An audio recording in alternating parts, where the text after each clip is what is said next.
Ici Louis Lemieux, votre fier député de Saint-Jean. Bienvenue sur Studio Saint-Jean, la chaîne télé de votre député au service de la communauté. Vous retrouvez Studio Saint-Jean sur YouTube où sont toutes nos entrevues et ici sur Facebook où on publie régulièrement des conversations. Parce que Studio Saint-Jean, c'est pour communiquer plus et communiquer mieux entre nous, pour pouvoir mieux se connaître et mieux travailler ensemble. Des conversations entre nous, comme celle-ci.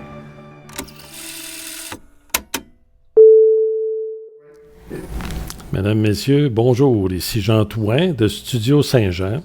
Aujourd'hui, nous sommes dans les locaux du mouvement SEM, qui signifie Sensibilisation pour une enfance meilleure. Et nous allons rencontrer deux personnes qui vont nous parler d'un nouveau programme. Madame Suzanne Vézina, bonjour. Bonjour. Vous êtes la directrice par intérim. Oui. Madame Josée Martel, bonjour. Bonjour. Vous êtes psychologue. Oui. Alors, Madame Vézina, ça se peut que je vous appelle Suzanne, vu qu'on se connaît. On se connaît, hein? Mouvement SEM, vous avez différents programmes. Je connais le mouvement SEM depuis les années 80. Là. Vous avez Connexion, vous allez dans les familles, Oui. Éveil aux arts, Aide aux devoirs, SEM Cuisine, Service de droit d'accès, ça c'est nouveau. Oui, depuis avril. On a fait une entrevue là-dessus. Le chemin du savoir, ça c'est pour les enfants de l'été. Le pont de la réussite, pour les 4-5 ans. Et le nouveau programme Ma résilience. Exact. Pourquoi avez-vous développé tous ces programmes-là pour les familles? Bien, on répond vraiment aux besoins des familles à mesure que SEM s'installe, voit des familles, on voit des nouvelles problématiques. Fait qu'on répond à ces besoins-là. OK. Mais vous me disiez tantôt, vous n'êtes pas des services spécialisés. Non. Nous autres, on travaille tout ce qui est au niveau de la famille. Ça peut être santé mentale, le nouveau diagnostic, un enfant TSA. Ça peut être les habiletés parentales. On travaille à tous les niveaux, mais on est spécialiste en rien. Quand il y a vraiment de quoi de spécifique, on va faire une référence avec tous les collaborateurs du réseau ou du communautaire. Bon, OK. Donc, vous regardez dans la famille qu'est-ce qui se passe, les parents viennent vous voir. Exactement. Vous discutez, vous on évalue les besoins. Évaluez les besoins des enfants, tout ça. Maintenant, le nouveau programme Ma résilience, ça c'est tout nouveau. Oui. C'est de ça que je voudrais qu'on parle aujourd'hui. D'où ça vient? Pourquoi le SEM a commencé ce programme? Bien, à la base, c'est une étude qui a été faite par le CLSC et que le comité violence, on a une table violence à Saint-Jean, dans le Haut-Richelieu plutôt, qu'on fait partie, SEM.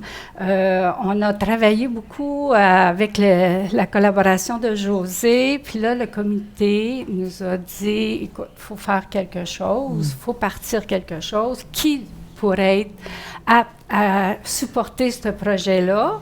Et comme nous, dans notre mission, dans notre maison, on a les parents, on retrouve les parents et les enfants, bien, le comité a dit, peut-être que ça serait quelque chose que SEM pourrait chapeauter. Oui. Il y a toujours les parents qui sont là. Puis d'ailleurs, je me souviens, il y a plusieurs années, vous faisiez des activités avec des parents qui aidaient d'autres parents. Oui. Comment que ça s'appelle, ce programme? Ça, je m'en souviens pas, c'est avant moi. Puis c'est Connexion, dans le fond. Connexion, c'est devenu Connexion. Oui, Okay. C'est devenu Connexion. Des parents qui ont de l'expérience. Exactement. Qui vont aider d'autres parents. Exactement. Connexion, c'est le point fort de SEM. OK. C'est là.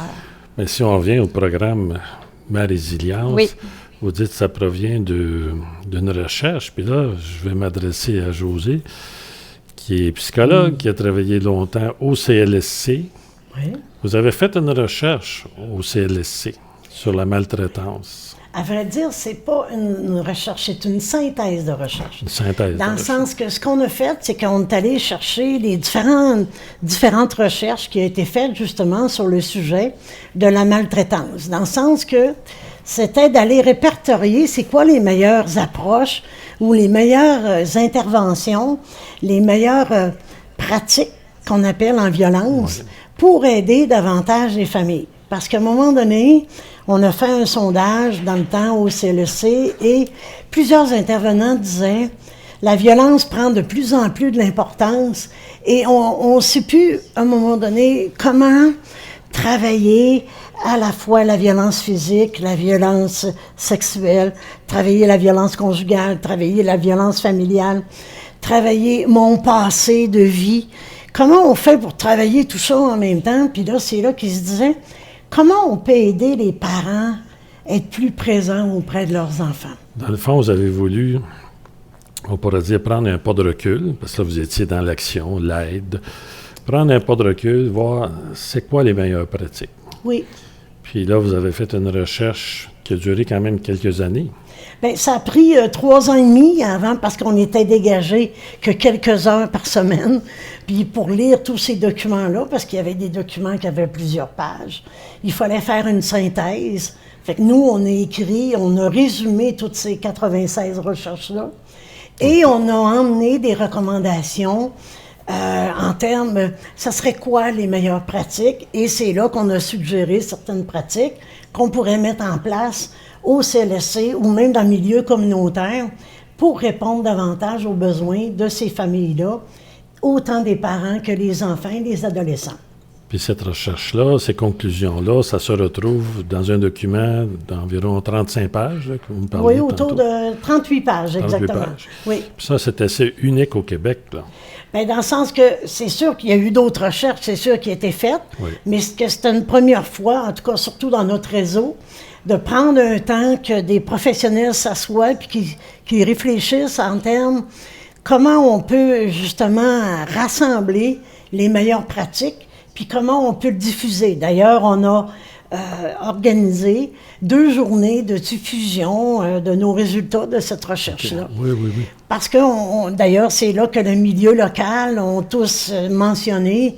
Écoute, nous, on veut vraiment faire partie de cette approche-là, puis de cette nouvelle façon d'aider les familles, puis de vraiment être à la fine pointe, Ouais, si on peut toucher dire. le point, là. Oui, c'est ça.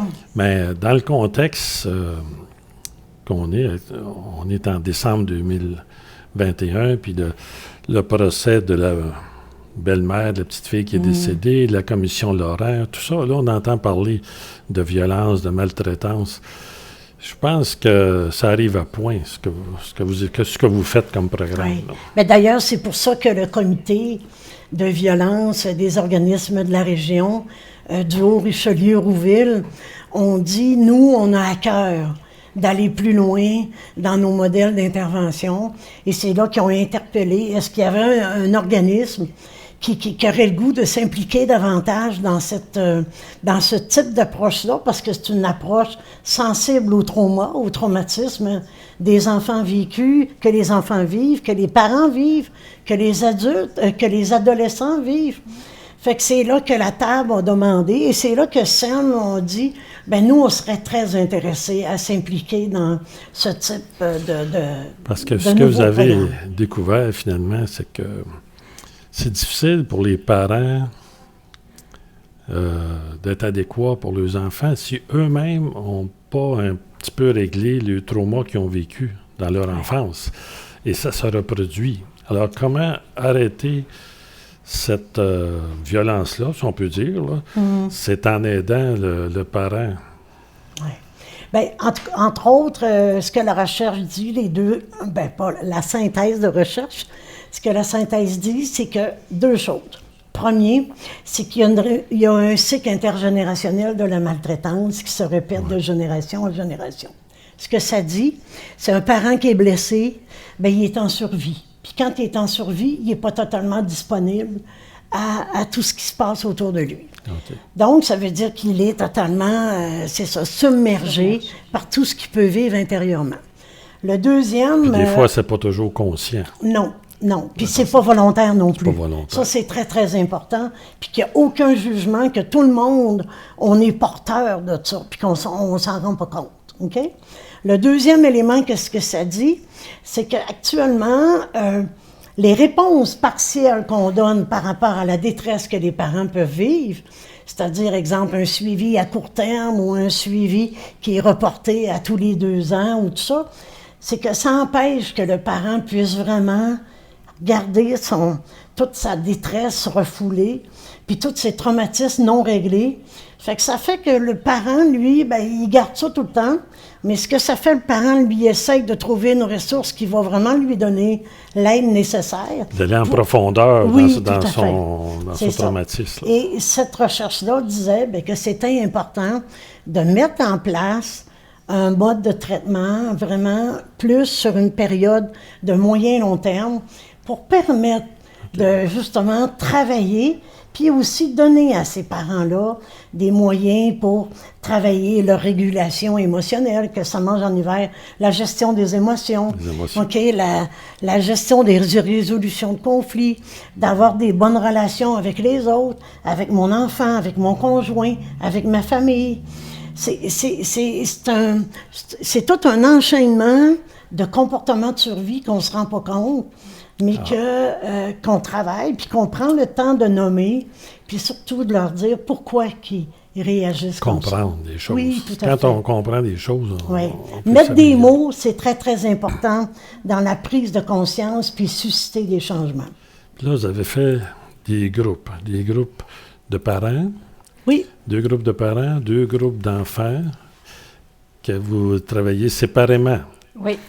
Les enfants, qu'est-ce qu'ils ont appris là-dedans?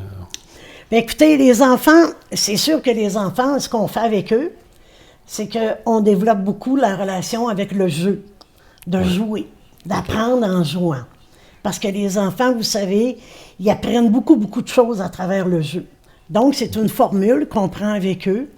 Et on fait, entre autres, beaucoup d'éléments, ne serait-ce qu'en début de chaque rencontre, on fait des activités physiques avec eux, parce qu'ils reviennent de l'école.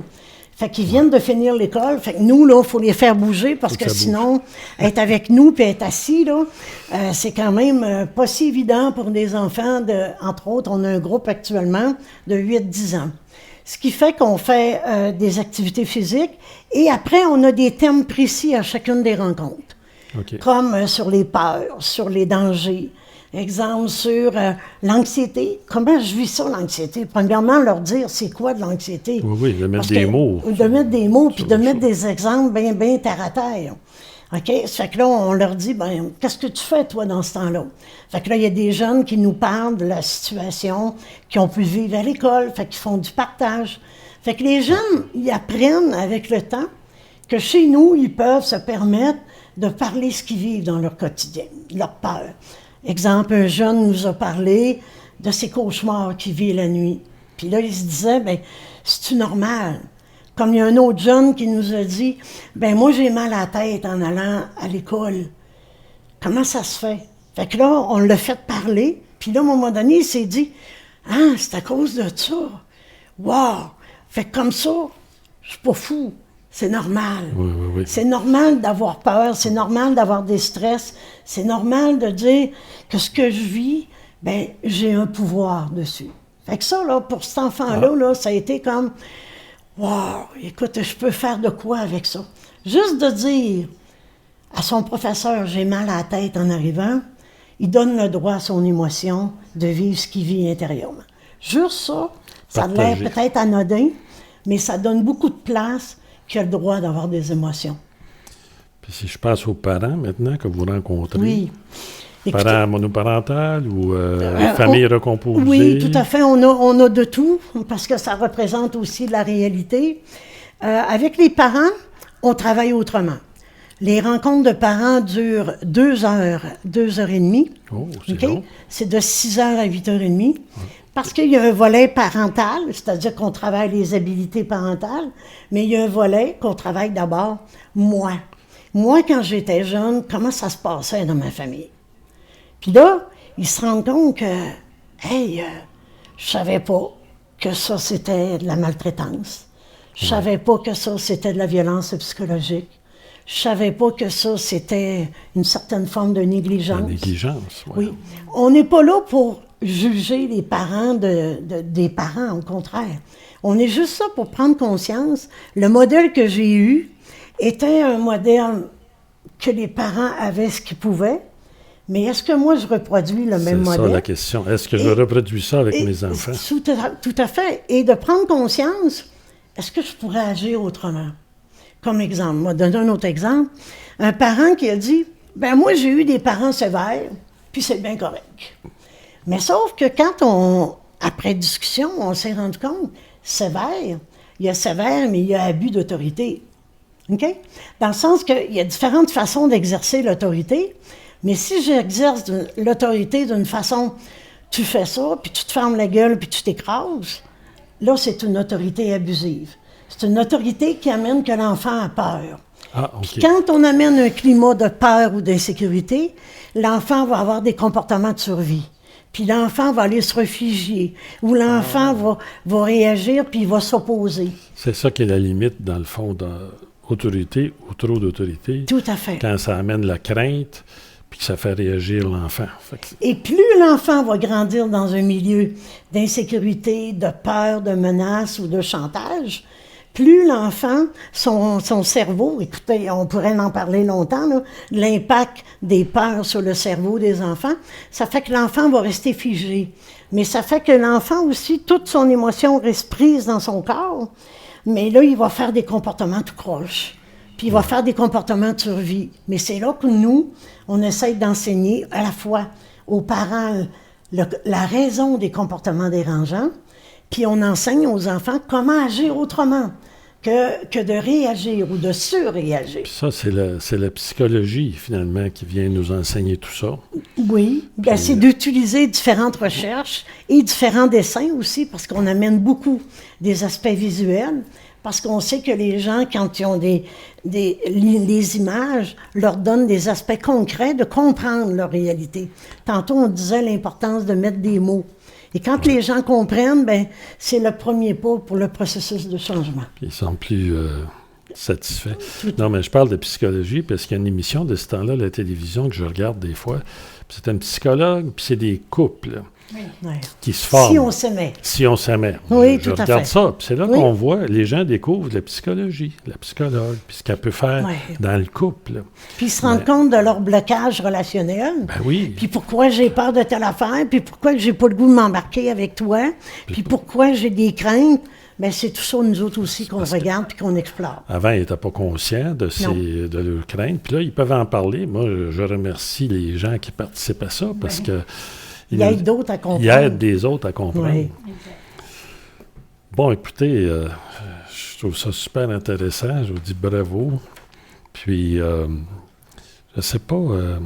as-tu d'autres choses que tu voulais parler, Suzanne, toi, tantôt? Bien, écoutez, si jamais il y a des gens qui se sentent interpellés par le mouvement SEM, bien, écoutez, ils peuvent nous aider financièrement pour qu'on puisse continuer le volet résilience, qu'on puisse l'étendre, aller faire d'autres cohortes au niveau des adolescents. D'autres cohortes, des plus vieux ou des plus jeunes. Les plus jeunes aussi. Vous aviez les 8-10 ans, mais les 5-6 ans aussi ont besoin. Exactement. Puis d'ailleurs, dans les recherches, je disais que plus on peut... c'est sûr qu'il faut changer notre façon d'approcher les enfants, mais plus on équipe les enfants le plus rapidement possible à d'autres façons d'agir ou de réagir, bien, les enfants vont moins construire des comportements de survie ou de délinquance ou de dépression ou d'anxiété, et ça va coûter moins cher au système aussi. Oui, on dit souvent tout se joue avant 5 ans. Ben, moi, je me suis occupé 10 ans de jeunes contrevenants, puis j'allais des fois voir dans les centres de réadaptation des jeunes, là, les ados. Là. Ben, souvent, ils faisaient des mauvais coups parce qu'ils avaient vécu des mauvaises choses. Ce qui fait qu'il faut s'en occuper le plus tôt possible. Tout à fait. Ben, c'est ça le projet Ma Résilience. M'amuser, vivre et grandir à travers mon histoire et ma famille. C'est ça le thème de notre projet Résilience. Puis c'est vraiment un thème qu'on veut vraiment s'amuser avec les parents, s'amuser avec les enfants, mais en même temps grandir. Dans tout ça. Ben, j'aime beaucoup ça. Merci beaucoup. J'espère que les gens vont prendre exemple sur vous puis en faire d'autres projets comme ça. Bien, merci. Merci. Alors, vous qui nous écoutez, si vous avez aimé l'entrevue, faites un petit j'aime et partagez. Parce que ce projet-là est important pour le développement de nos enfants et de nos familles. Puis si vous avez d'autres sujets ou d'autres personnes que vous voulez qu'on rencontre, écrivez-nous, ça va nous faire plaisir. À la prochaine.